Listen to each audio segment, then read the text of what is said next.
I think at this point, I'm going to hand over the floor to, oh, Camille, you are having the floor.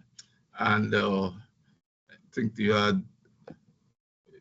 known already as the Deputy Director of the Central Bureau of IGS. And thank you very much for coming on board again.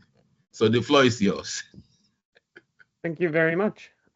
It's been a pleasure to help organize this seventh stop of the Total IGS. Thank you very much to all of our speakers on behalf of the IGS Central Bureau. We have seen a lot of very interesting presentations, both on the science side and on the organizational side. Lastly, and before we move to open discussion, the questions that we've left from the previous presentations, and final remarks, the Central Bureau wished to give a quick presentation about the International GNSS Service itself. So my presentation will be introducing the IGS, the International GNSS Service, for people who might not know it already. And namely, I will also like to give some guidance on how to contribute to the IGS and what you can get from it. So, is everyone able to see my screen? Just double checking. Yes, I think so. Yeah. Very well. Your screen is visible. Yeah. So, as introduced, I am Camille Martire. I am the Deputy Director of the IGS Central Bureau. We are here today also with Alison Craddock, Director of the Central Bureau, but also Rolf Dor, Chair of the IGS Governing Board, and Elisabetta D'Anastasio, Vice Chair of the IGS Governing Board. And the Central Bureau is providing an operational handle on the IGS, while the Governing Board provides the general scientific direction of the IGS. This presentation will be all about what the IGS is. So our motto is to provide openly available GNSS data and products that benefit science and society. As a quick illustration here, it is usual in our presentation to present a few of the stations that are on our GNSS network. And for this one, I have cherry-picked one in South Africa at HRO, and courtesy of the observation site over there. The IGS is one of the 4 technical services of the International Association of Geodesy, along with satellite laser ranging, very long baseline interferometry, and DORIS as well. The IGS, what is it exactly? It is a voluntary federation of more than 200 self-funding organizations. These could be agencies, universities, research institutions. There is no specific funding to the IGS, but those organizations all contribute voluntarily with their own funding to this international effort. And this is represented in, as of today, more than 100 countries and regions worldwide. Everyone is working together to provide these high-precision GNSS products to the ever-expanding global user community, be it private sector, public sector, users, surveyors, a very broad sense of community here. As stated officially in the terms of reference, the IGS mission is to provide, again, the highest possible quality GNSS data products and services, all freely and openly available. And the data sharing is important in this concept. The IGS supports, among other things, position, navigation, and timing, the International Terrestrial Reference Frame, Earth observation missions and research endeavors, but also many other applications benefiting science and society. And we could talk a lot about what missions and or endeavors the IGS is involved in or used for. An important aspect that IGS users are benefiting from is these IGS products. Once again, they are all freely available, and fall into a few different categories. First of all, ephemerides, for example, satellite orbits, satellite clocks, station clocks are available, all also in real time. Also, reference frame products of rotation parameters, station positions for the stations in the IGS network, geocenter coordinates as computed by the reference frame committee. Also, post-seismic deformations for those station time series. Finally, we also have path corrections, types of products, ionospheric maps, also available in real time, ionospheric rate of tech index, ROTI, tropospheric zenith delay, both wet and dry, but also differential code and phase biases that are useful in positioning and ambiguity resolution. And for all of these products, we have different types and or families, which are named final, rapid, ultra rapid, and real time. The ones that are updated less frequently have a higher quality, and the ones that are updated more frequently have a lesser quality, but are available with a lower latency. The IGS also develops standards to improve the quality of service that we provide, but also enabling an international collaboration. Data exchange standards are perhaps the most well-known, and they allow seamless and interoperable data transfers. The main example that one can cite here is the RINEX format, the Receiver Independent Exchange format that is developed by the IGS and in particular the RINEX committee. Applications of these standards include basic receiver data, integrated GNSS solutions, for example, in terms of sharing products, in terms of sharing satellite orbit, station coordinates, atmospheric parameters. For ionosphere, for example, the IONEX format can be cited as well. The bottom line here is all of these standards facilitate international collaboration in earth science, namely, through simplified exchanges of GNSS data. The IGS also develops station guidelines, and a number of the presentations today have referenced them already. Based on the 30 plus now years of expertise of the IGS, our community has developed guidelines to ensure stability, efficiency, and accuracy of long-term operations of these geodetic grade GNSS ground stations.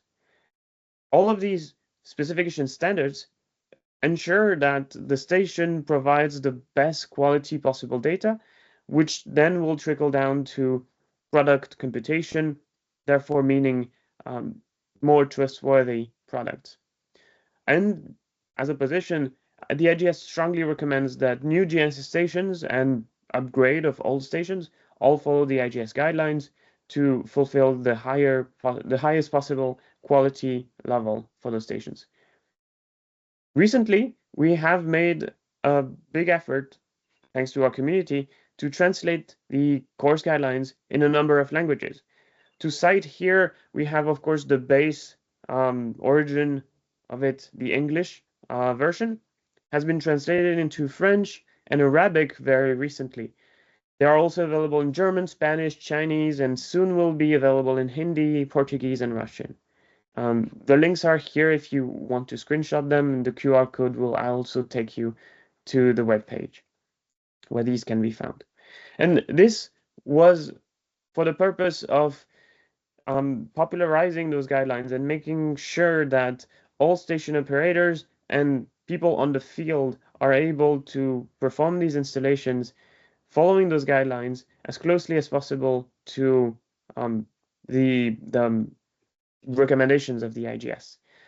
These translations were made possible because we have an international community, and each of these translations involved 2 or more speakers that are fluent in both English and the target language, also showcasing a very tight-knit collaboration within our community. Now switching to a little more detail about the structure of the IGS, what we call the IGS components. Among them are ordered in no specific order, but perhaps the data flow. First, we start with the network of ground receivers that we've talked, the IGS network. Then data centers that collect that data, but also the products. Analysis centers, which take the data to compute those products, which subsequently will be uploaded to the data centers.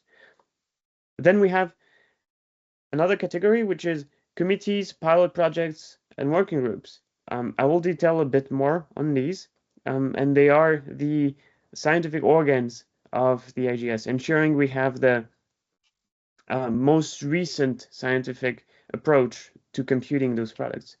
And finally, we have associate member.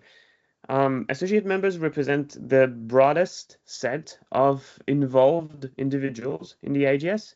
They participate in voting for certain directions that the IGS can take, and they are almost all actively involved in the committees, pilot projects, working groups, and aforementioned components.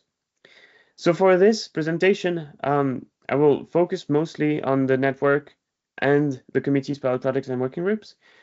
It is important to note here, and I will not detail it for the sake of time, that as mentioned before, we have the IGS Governing Board and the IGS Central Bureau. The IGS Governing Board is a group of about 30 people who are very actively involved in the direction of the IGS and provide in-depth expertise that allow to guide the IGS and towards the developments and strategic planning.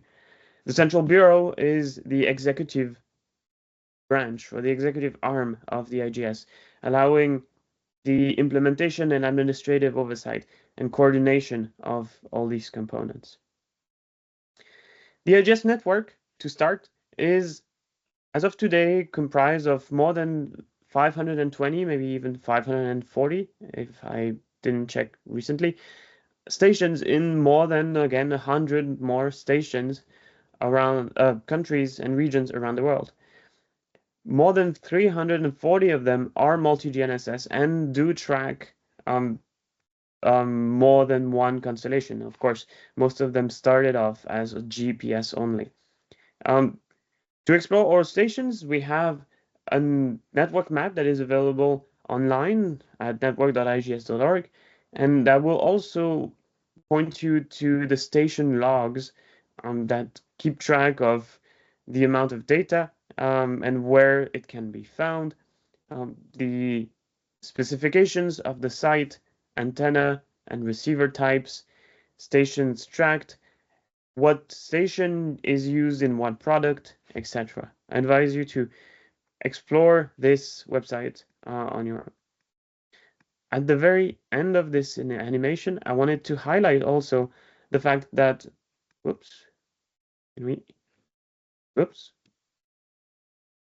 there we go. Wanted to highlight that we do have a couple stations in Africa, but of course, and as it has been mentioned many times during this presentation, we are really lacking coverage in Africa, and this is drastically affecting the quality of our products over Africa. For example, and speaking for my personal expertise, we know that ionospheric maps above Africa are lesser quality just because we have less data included in our product computation over Africa. And we know that the stations exist, but because they are not shared or they're not easily accessible, we cannot include them in the IGS products as easily as we could if the station was already part of the IGS network. And then we'll come back to that later to explain how you can contribute your station and add it to the IGS network. To talk a little bit now about the committees and pilot projects and working groups, I will detail each of their missions and how they impact the development of products in the IGS. Committees are established to oversee and continuously develop IGS products and or core components and provide governance to support IGS data, products, and services. What this means is that committees are the longest lasting components, and their mission is of utmost importance because they are typically in charge of outputting either one of the core products, for example, clocks and or ionosphere, standards, for example, Rhinex, and or other services, for example, real time. Pilot projects are more exploratory. They're established to investigate or develop a new product or core component. This can be just a new thing that needs a little bit of development, and we don't know yet if it will become an operational official product or not. This is more exploratory. Working groups are the lowest level, the more experimental. They are established to address a specific scientific or technical issue, work on a particular topic related to the IGS mission. They might not be related to a product itself, more a targeted action. In years where we don't have an IGS workshop every other year, 2025 will not have an IGS workshop, but we had one last year and we'll have one next year. We hold open associate member meetings. And as you remember, I've mentioned the associate members. These meetings invite everyone in the IGS community that is an associate member to discuss and update the community on the latest activities led by all of these components, namely committees and pilot projects, sometimes working groups as well.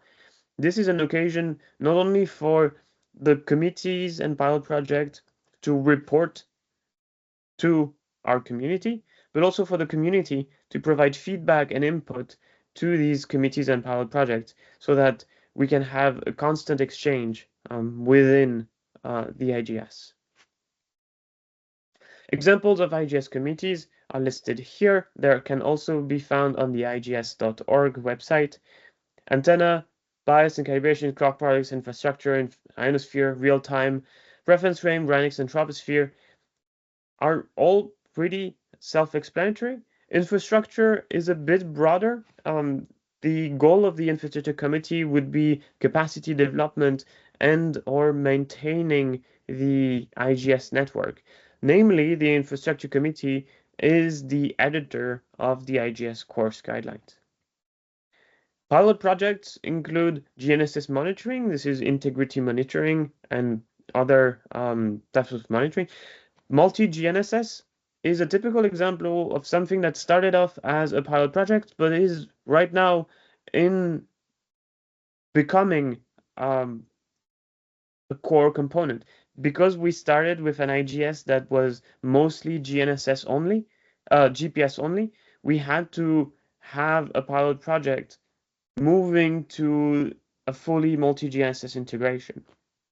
And this is an example of something that is evolving as of today.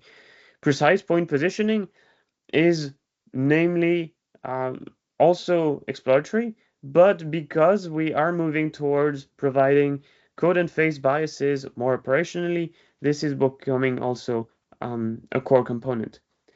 Working group, we have the IDA or EDI, Equity, Diversity, and Inclusion, is a working group that was targeted on a specific mission of improving inclusion, diversity, equity, and accessibility throughout the service to make sure we are as inclusive as possible when it comes to involving different communities, different parts of the world, and improving our coverage and representation.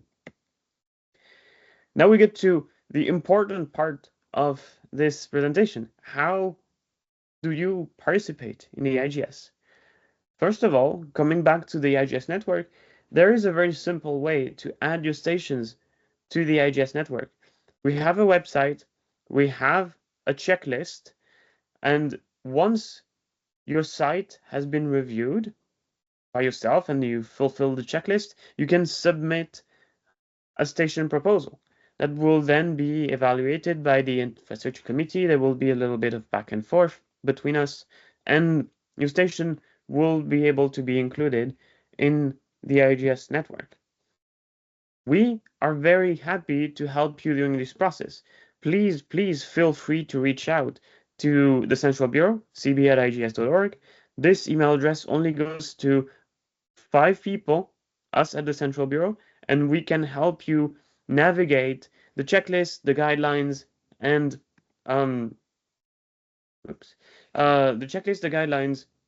how to propose a new site.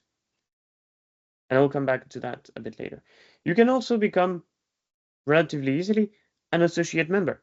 And for this, please fill out a simple application form that will essentially ask for your name and affiliation and how you are or wish to contribute to the IGS.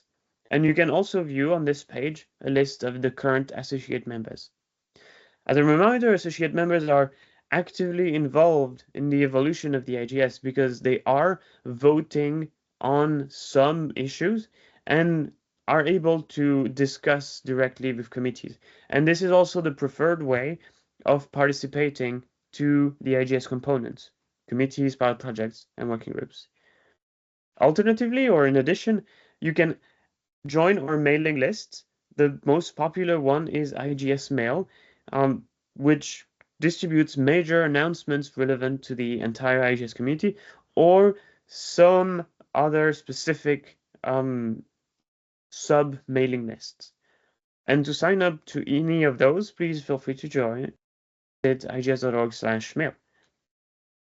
Finally, if your organization is currently or is willing to contribute to the IGS,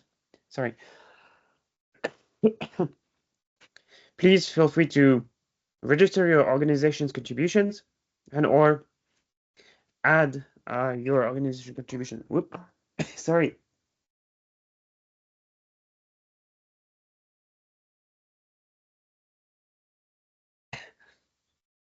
Choking myself here. Sorry. Sorry.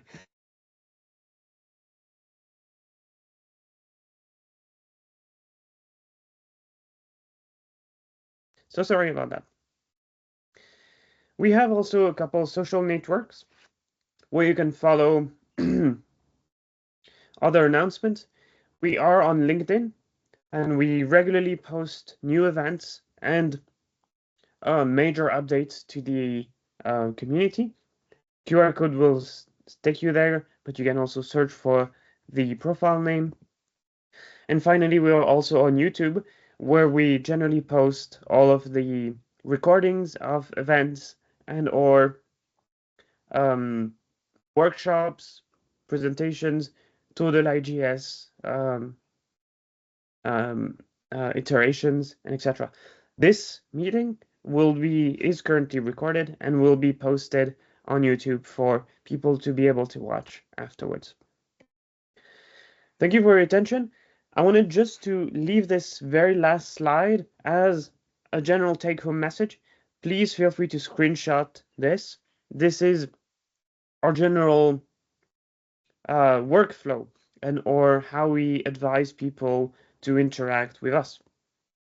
You'll see that if you're either a station operator or a community member with different desires and or needs, it's very simple to, and all of these guidelines and guidance is available freely and openly on the IGS website.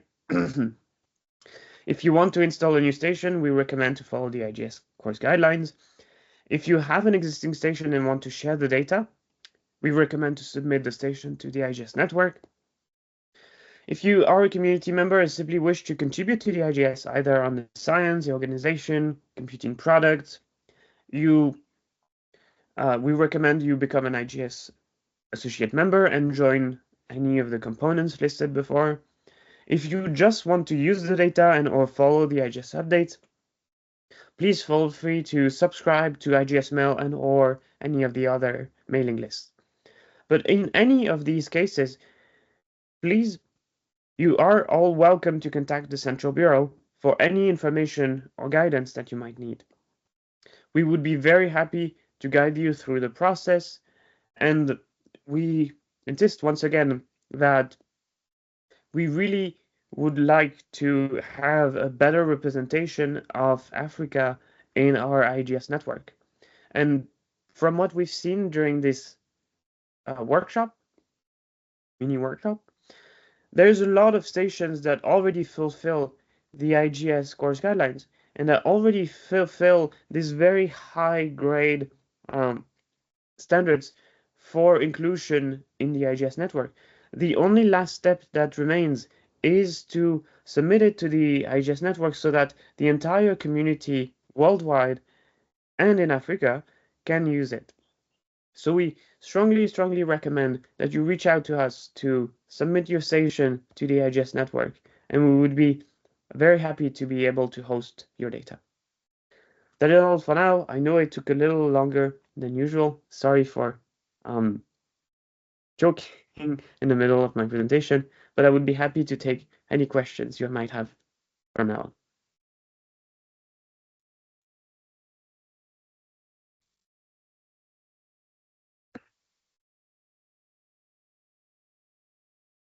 Thank you very much. Thank you very much, Camille.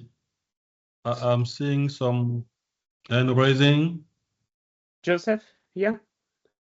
Yes, please. Just ask a question. Joseph?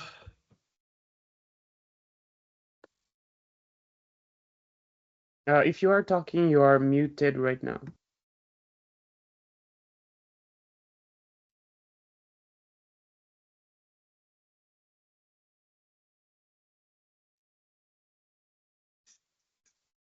Okay, maybe someone else. Do we have anything in the chat? I do not have a visual in the chat right now.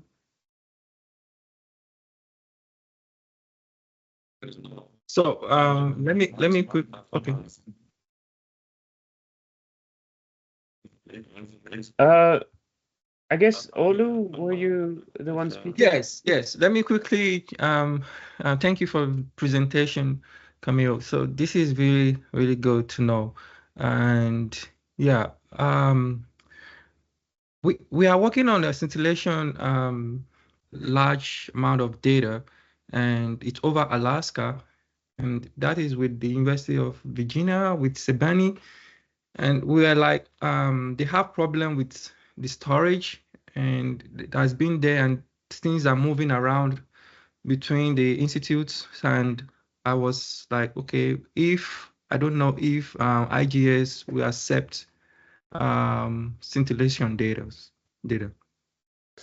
So scintillation data, you might want to talk directly with our ionospheric committee. I can put you in contact, of course. In terms of data storage, there is sometimes institutions and analysis centers or committees will have their own storage, but sometimes we might want to discuss with data centers. And this is something I haven't covered in this presentation, again, for the sake of time. But IGS data centers can be either global or regional. One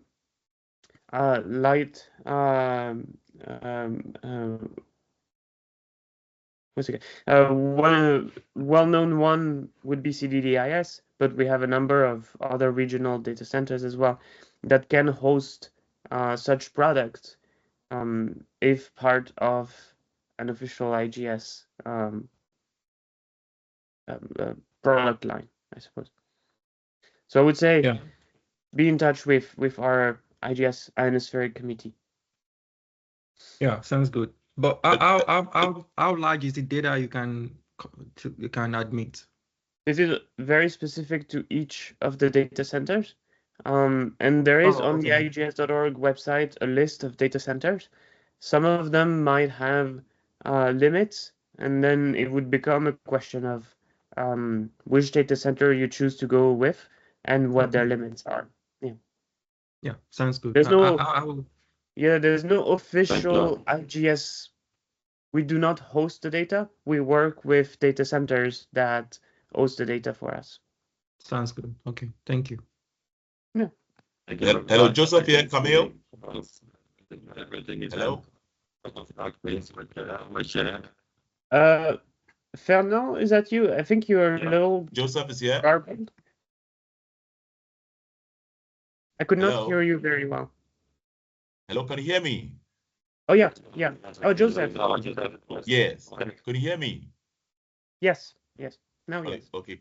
Camille, that was a lovely presentation right there, from the IGS front, and all we can see from the previous presentations is clear that the African countries are really working in silos, and we really have to have an action plan to ensure that we get the African network to run effectively. So in my view, how many IGS stations do we have currently currently being active now? How many are they that are active now? You have it offhand in Africa only. I don't have the exact number off the top of my head, but if we pull this as part of the IGS network, we have.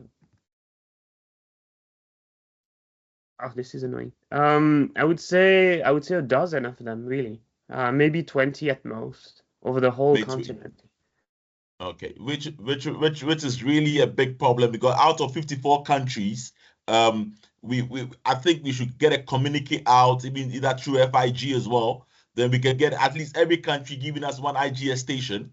It will be a very good start to really intensify the AFREF system that we really want to promote. So I think through IGS and FIG collaboration, we should be able to get a communique out and then get at least one IGS station per country. Then that will quickly fill the whole African continent.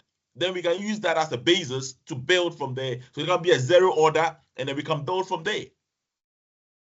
I agree. This seems like a great perspective, and with the FIG workshop coming up next year, we will have an opportunity to have more reach out to the community as well. I agree. Okay. All right. Okay. Thank you. Thank you very much. Okay. Rolf, you had your hand up for a minute now.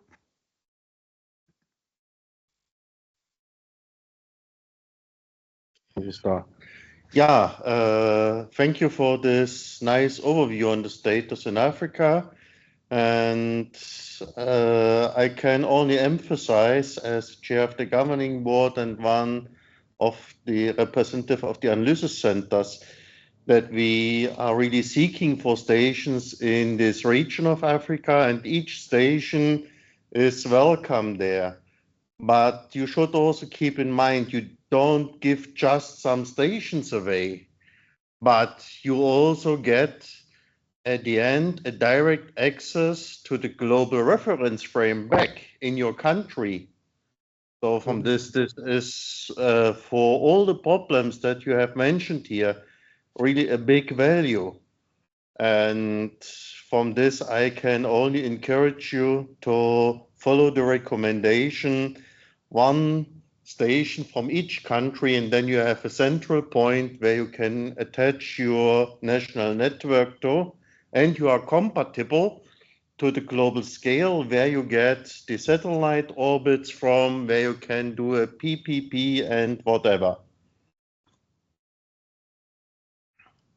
It's an excellent point, Rolf.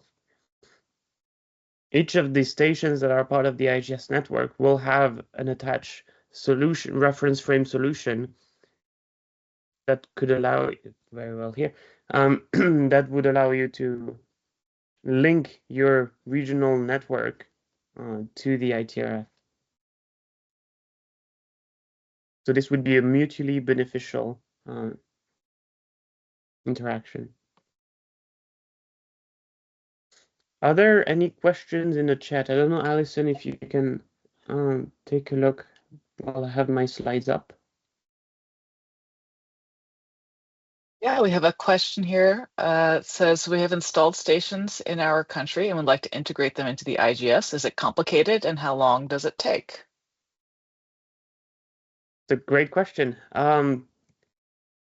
So to propose an IGS, again, please feel free to directly contact the IGS Central Bureau. If there's anything you have to remember from this presentation, is that you can contact us at cb@igs.org with that exact question. And we've made an effort to streamline as much as possible this process. If you have a station that is already installed, you would go to these two links, get the checklist, get the form, fill out these two, and then you will be put in contact with our network coordinator, who will review, ask a couple additional questions, and then we can see if your station can be added to the IGS network with any additional work needs to be done. But the initial process is intended to be very simple and actually is.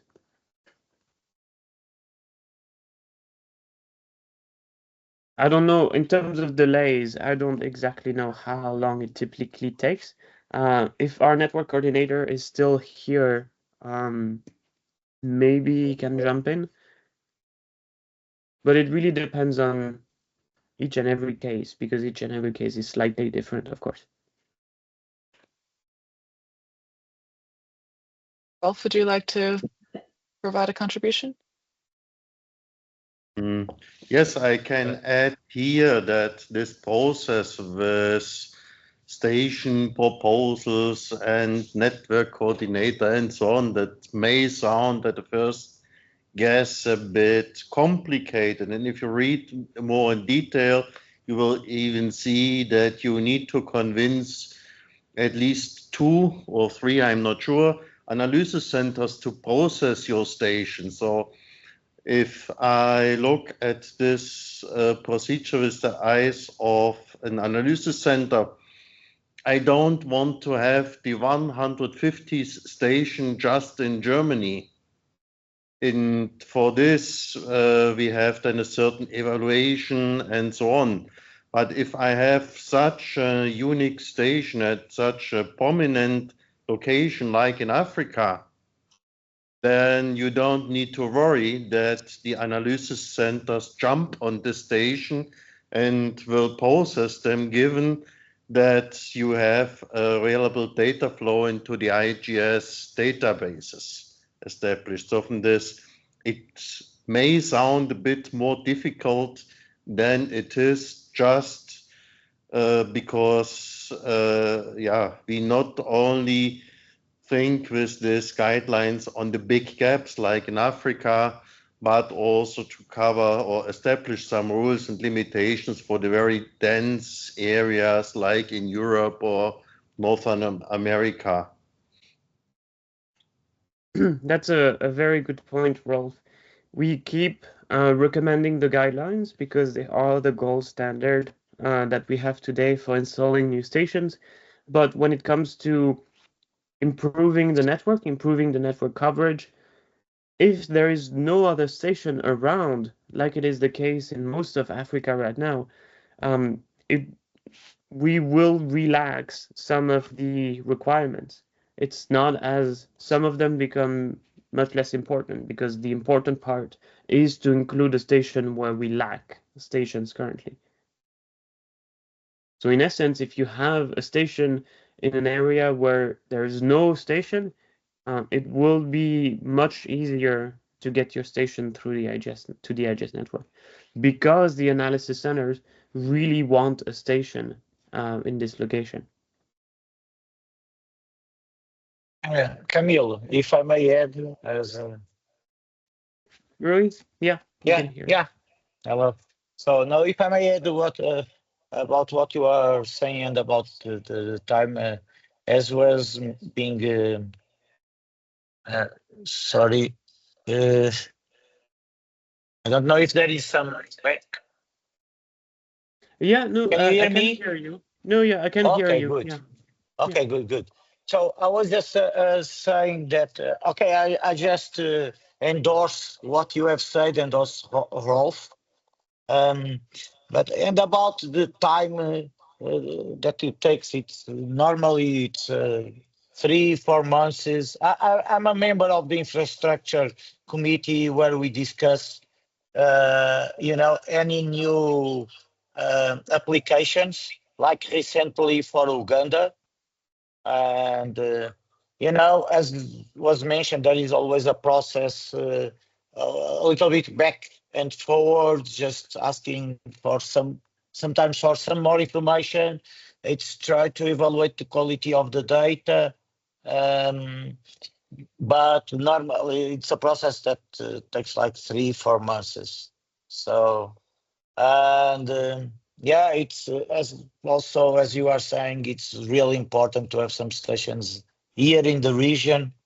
So I think they have some priority over other regions in the world. I hope that you hear me clear. Yeah. Thank you for your comment. Yeah. And we have a comment from our analysis center coordinator in the chat, just clarifying that a little bit more. Very nice. I think we have another raised hand from Edina. Edina, if you want to unmute and yeah. Yes. Okay. So as of I think the other week in Kenya during the Africa Geodesy workshop, as we interacted with excuse me, as we interacted with other surveyors and geodesists from other countries, we actually found out that some of them have the infrastructures in place, but they're not operational or they're not working. So maybe for countries that have submitted their stations to be part of IGS, my question is there a way you're contributing for it to keep functioning in case something like this happens? Because yes, the infrastructures get up, but due to many reasons, sometimes they do not keep working. So maybe part of the reason why the stations we have in the country are less is because there are infrastructures in place, but now sometimes they go off. Maybe you could say something about that, or how IGS can work hand in hand with these countries so they can keep operating. Yeah, thank you. That is a good point. And the stations you see displayed on the slide right now that are red triangles are stations that were part of the, well, still are part of the IGS network, but for which we receive no data. And typically, this is exactly what you are describing. That is a station that is there, would be working, but somehow is either turned off or people are not able to work on it. People are not able to deliver the data. So the IGS network still keeps track of them for a while, in case it comes back online. But we are trying to keep a network of only the stations that are active, so that of course the general community, the global community can use and trust. We are currently implementing some guidelines and system to get in touch with the stations that do not provide data anymore, to be sure to work with them to see if there is anything we can do to help them get their data streams back up, or make sure they still are active in the network. There is a limitation, of course, which is that the IGS is still only a voluntary federation of institutions. We do not have any amount of funding to help with rebuilding or funding people to work on this or that station. The only thing that we can offer is an assurance that once your station is in the network, it means that it is important to the community, to the service. And what we have done in the past is issue some certificate that operators can take back to their country to justify funding for their stations. So there's a limitation. We cannot provide funding, but we will do as much as possible to help get the data streams back up and or the administrative support for local funding to get back into the flow. I hope this answers your question. It's an important one, and it's an important concern. It's difficult to juggle in the context of an international collaboration, of course. But it's part of the mission to be as supportive as possible to our network components. We have one more question from the chat, and then I think after that we're going to have to turn it back over to Fernand and Babatunde for some closing remarks. So the question is, and I'm hoping that some of our other IGS governing board members who are on the call here might also chime in. The question is, one of the main objectives of the IGS is to provide the highest accuracy products. Since the launch of the multi-GNSS campaign project in 2011, why have IGS not provided the IGS operational final multi-GNSS satellite products for all satellite constellations? It's a good question, and I think Tom had his hand up first. So yes, I will answer that. Because of calibration issues, and firstly for the Repro 3, the results that go from 1996 through until 2020, there is actually multi-GNSS products available. They were standard in that processing. But with, and those are GPS, GLONASS, and Galileo. For the Chinese Beidou system, we don't know enough about the antenna phase characteristics of the antennas. And for a number of ground antennas, we don't know what the L5 phase calibration is. And so if you try to introduce those data going from GPS into multi-GNSS, you end up having scale changes, position changes associated with doing that.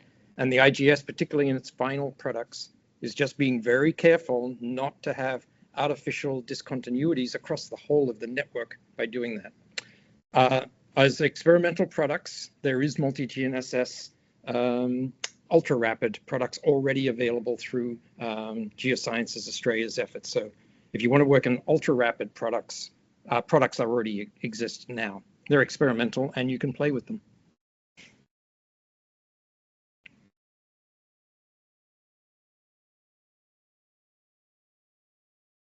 Rolf, you had your hand up, but I don't know, it might be from the previous time.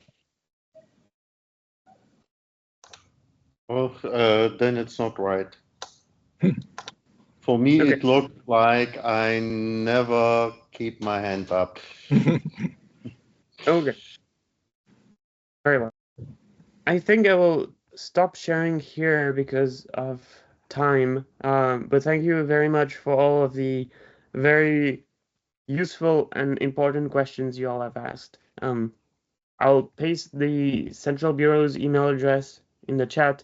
Please feel free to reach out to us for any questions related to any amount of participation you can provide to the IGS, and we would be happy to also point you to where to find the products, where to find the data, and how you can use the IGS to your advantage as well.